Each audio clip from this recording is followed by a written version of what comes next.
واش ممكن طفل تزاد فرنسا من اصول مغربيه يولي واحد من اخطر المواهب في وسط الميدان الاوروبي؟ واش ممكن لاعب باقي صغير في العمر يجمع ما بين القرايه والكره ويلعب كالم قدام نجوم كبار؟ واش الموهبه بوحدها كافيه باش تولي نجم، ولا خاصك الانضباط، الذكاء والاختيارات الصحيحه؟ اليوم غادي نهضروا على واحد الاسم اللي بدا كيشعل الاعلام الرياضي العالمي في هذه الايام الاخيره. ايوب بوعدي، لاعب شاب مغربي الاصل تكون في فرنسا وكيلعب في وسط الميدان، والناس كاملين بداو كيشوفوا فيه واحد من نجوم المستقبل ديال كرة القدم. ولكن القصه ديالو ماشي غير قصه لاعب عنده مهاره، القصه ديال ايوب بوعدي فيها الطفولة، الهجرة، الدراسة، الانضباط، الاختيار ما بين فرنسا والمغرب، وفيها سؤال مهم: كيفاش ولد صغير من اصول مغربية قدر يوصل لهذا المستوى ويخلي الاعلام العالمي يهضر عليه؟ بقاو معايا حتى النهاية، حيت قصة ايوب فيها رسالة مهمة لاي شاب كيحلم بالنجاح، سواء في الكرة، القراية، ولا في اي مجال اخر.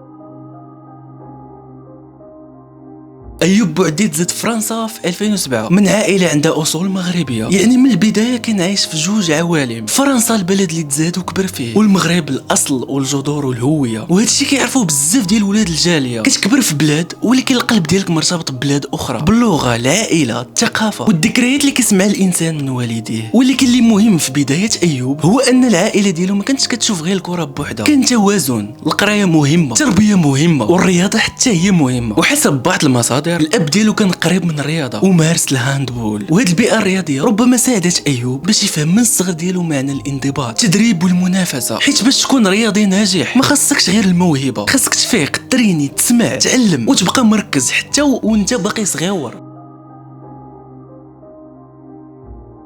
ايوب بدا الكره في فريق محلي صغير في فرنسا، ومن بعد الموهبه ديالو وصلته لمركز التكوين ديال نادي ليل الفرنسي. وهنا كيبان الفرق ما بين اللاعب العادي واللاعب اللي عنده مشروع كبير. في الاكاديميه الموهبه بوحدها ما كافياش، كاين مئات الاطفال اللي كيعرفوا يراوغوا، يسجلوا ويديروا حركات اللي زوينه. ولكن السؤال هو: شكون فيهم اللي قادر يفهم اللعب؟ شكون فيهم اللي قادر يبقى كالم في وسط الضغط؟ شكون اللي قادر ياخذ القرار الصحيح في ثانيه وحده؟ ايوب بوعدي معروف انه ماشي لاعب ديال الاستعراض بزاف، هو لاعب كيلعب بالعقل، كيعرف فين يوقف، كيعرف امتى يعطي الكره، كيعرف كيفاش يخرج من الضغط، وكيبان هادئ بطريقه اللي غريبه، خصوصا الا عرفتي انه باقي صغير في العمر. وسط الميدان ماشي مركز سهل، الا كنتي مهاجم ممكن تسجل هدف وتولي بطل، الا كنتي جناح ممكن دير مراوغه وتشد الانتباه. ولكن وسط الميدان خاصو العقل، خاصك تشوف الملعب كامل، خاص تربط الدفاع بالهجوم، خاصك تعرف واش تزيد بالكره لقدام ولا ترجع للور، وخاصك تبقى مركز حتى في الماتشات الصعيبه. وهنا ايوب بدا كيبان مختلف، ما كانش كيلعب كطفل باغي يبين راسو، كيلعب بحال لاعب كبير في العقليه ديالو.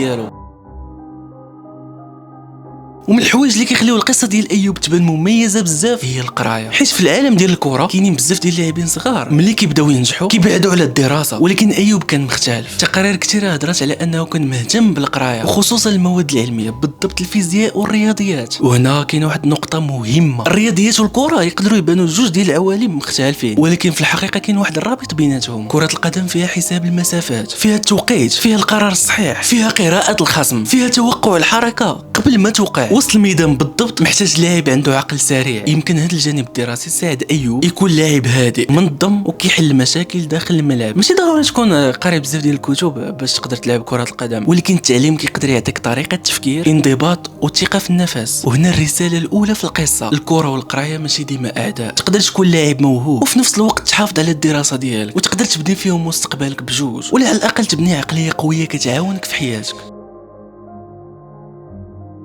ومع الوقت ايوب بوعدي بدا كيطلع اكثر واكثر داخل مشروع ليل، بدا كيقرب من الفريق الاول وهو باقي صغير، ومن بعد وقع عقد احترافي مع النادي في سن صغير بزاف. وهنا خاصنا نوقفوا شويه. تخيل تكون باقي مراهق ولكن نادي كبير في فرنسا كيشوف فيك المستقبل وكيعطيك عقد احترافي. هادشي كيقدر يفرحك ولكن يقدر يدير الضغط عليك، حيت من داك النهار ما بقيتش غير ولد موهوب في الاكاديميه، وليتي مشروع لاعب محترف. الناس غادي تبدا تراقبك، المدربين غادي يطلبوا منك اكثر، الاعلام غادي يبدا يهضر عليك، والجمهور غادي يبغي يشوف واش فعلا تستحق هذا الاهتمام كامل. ولكن ايوب ما بانش عليه التسرع، بالعكس كان كيبان هادئ، كيخدم في السكات وكيحاول يجاوب في الميدان ماشي بالهضره. ومن بعد جات اللحظه اللي بدات كتخلي الناس خارج فرنسا حتى هما يسمعوا الاسم ديالو. ايوب بدا كيبان مع الفريق الاول ديال ليل في سن صغير وحتى في المنافسات الاوروبيه، وملي لاعب صغير كيلعب في مباريات اوروبيه ضد انديه كبيره فهاد الشيء ماشي عادي، حيت اوروبا كتختلف، الايقاع اسرع، الضغط اكبر، الاخطاء كتحسب، ولاعب صغير يقدر يبان عليه الخوف. ولكن ايوب كان كيبان بثقه ثقه كبيره، ماشي ثقه ديال الغرور ولكن ثقه ديال لاعب عارف شنو كيدير. ومن هنا بدا السؤال، واش ليل عنده موهبه استثنائيه في وسط الميدان؟ واش هذا اللاعب ممكن يكون لاعب من اكبر اسماء الجيل القادم؟ وهنا كتدخل واحده من اكبر المحطات في القصه ديالو، اختيار المنتخب. ايوب تزاد فرنسا، لعب مع الفئات الصغرى ديال فرنسا ولكن عنده اصول مغربيه، وهنا ولا قدام اختيار مهم، واش فرنسا ولا المغرب؟ هذا القرار ماشي سهل. فرنسا عندها تاريخ كبير، منتخب قوي ومدرسه كرويه عالميه، والمغرب من جهه اخرى هو الاصل، الهويه، العائله والانتماء. وبالنسبه لاي لاعب من الجاليه هذا القرار كيكون اكثر من كره، كيكون قرار شخصي، قرار فيه القلب والعقل. وهنا بالنسبه لعدد كبير من المغاربه هذا الاختيار كان عنده معنى كبير، حيت ماشي غير لاعب جديد غادي يلعب للمنتخب، ولكن شاب مولود في فرنسا، تكون في مدرسه فرنسيه وكان قادر يكمل في الطريق ديال فرنسا، ولكن اختار يحمل قميص المغرب. هادشي كيعطي رساله قويه، الاصل باقي حاضر والهويه كتبقى عايشه حتى لا تزاد الانسان بعيد على البلاد ديالو. ومن بعد هذا الاختيار الاعلام بدا كيهضر عليه اكثر، حيت ماشي كل نهار كتلقى لاعب شاب كيلعب في مركز مهم عنده هدوء كبير وعنده تكوين قوي ويختار المنتخب المغربي. وبعد بعض الاداءات القويه ديالو، وخصوصا ملي بدا يبان قدام لاعبين كبار، الاسم ديالو بدا كيتردد في الاعلام العالمي، انديه كبيره في اوروبا كتراقب، محللين بداو كيهضروا على النضج ديالو، والجمهور المغربي بدا كيشوف فيه واحد من الوجوه اللي ممكن يبني عليها المستقبل. ولكن هنا ما خصناش نتسرعوا في الحكم، حيت ايوب باقي صغير، والموهبه في عمر صغير ما كتعنيش النجاح المضمون. شحال من لاعب بدا قوي والاعلام نفخوا رفعوا بزاف، ومن بعد الضغط ضيعوا. شحال من لاعب كانت عنده موهبه ولكن ما كانش عنده الانضباط، وشحال من لاعب وصل بسرعه ولكن ما عرفش كيفاش يحافظ على راسه في المستوى. ولهذا قصه ايوب ما خصناش غير نشوفوها نجم وصل، بل خصنا نشوفوها كلاعب باقي كيبني في الطريق ديالو. النجاح القوي ماشي هو انك توصل للضوء في خطره واحده، النجاح القوي هو انك تحافظ على المستوى، طور راسك، تعلم من الاخطاء وتبقى مركز حتى ملي العالم كامل يولي يمدحك.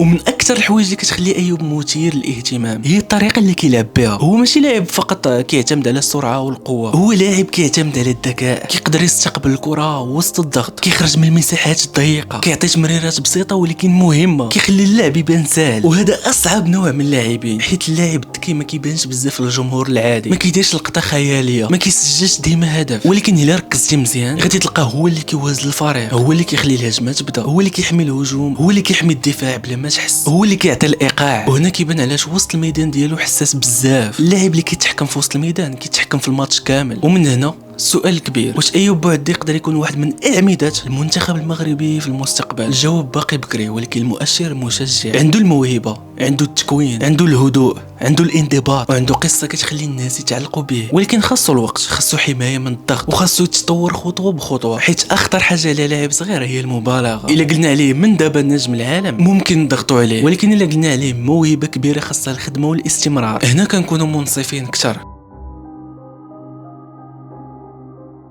القصه ديال ايوب بوعدي كتعلمنا بزاف ديال الحوايج. اول حاجه الموهبه مهمه ولكن بوحدها ما كافياش، بزاف ديال الناس موهوبين ولكن قليل منهم اللي كيوصلوا. الحاجه الثانيه القرايه والانضباط، يقدروا يعاونوك حتى في مجال بعيد على القرايه. العقليه مهمه في كل شيء. ثالث حاجه الهويه ما كتضيعش بسهوله، ممكن تزيد فرنسا، تعيش في فرنسا، تكون في فرنسا، ولكن غيبقى داخلك ارتباط قوي بالمغرب. ورابع حاجه النجاح الحقيقي كيبدا من الهدوء، ماشي ضروري دير استعراض باش الناس تعرفك. بعض المرات الخدمه ديالك، الذكاء ديالك والانضباط ديالك هما اللي كيهضروا عليك. وفي الاخير ايوب بوعدي باقي في البدايه ديال الطريق، ممكن يواجه صعوبات حيت كره القدم ما كتضمن والو، ولكن اللي واضح اليوم هو اننا قدام لاعب شاب عنده قصه كتستاهل المتابعه. لاعب كيجمع ما بين المغرب وفرنسا، بين الدراسه والكره، بين الموهبه والهدوء، وما بين الحلم والمسؤوليه. والسؤال اللي غادي نخليكم معاه هو واش ايوب بوعدي يقدر يكون واحد من قاده المنتخب المغربي في المستقبل، ولا الضغط الاعلامي يقدر يكون كبر من السن ديالو؟ كتب لي الراي ديالك في التعليقات. ولا عجبك هذا النوع ديال القصص على المواهب المغربيه دير ابوني للقناه، حيت غادي نجيبوا قصص اخرى على لاعبين صاعدين وعلى اسماء ممكن تبدل كره القدم المغربيه. شكرا على المتابعه ونتلاقاو في حلقه جديده.